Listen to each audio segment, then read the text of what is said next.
Home chest exercise. Pump your pecs through our 1-week training program. How do you do exercise? You will build a large chest base by doing the first 3 chest exercises 3 days a week for 2 weeks. Rest for at least 1 day between exercises. Complete 3 sets for each activity, pausing for 1 to 2 minutes between sets. Be willing to push 10 to 15 times, but if that is more than your chest effort, do your best.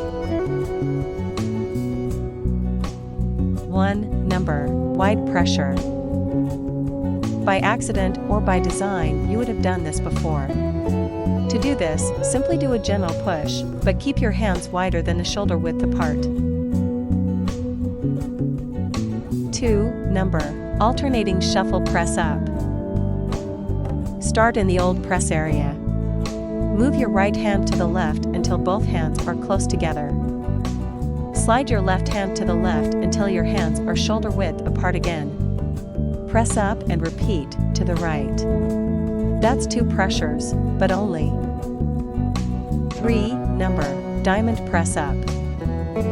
Press up your hands close enough for the tips of your thumbs and fingers pointing. As you lower, keep your elbows placed next to your body.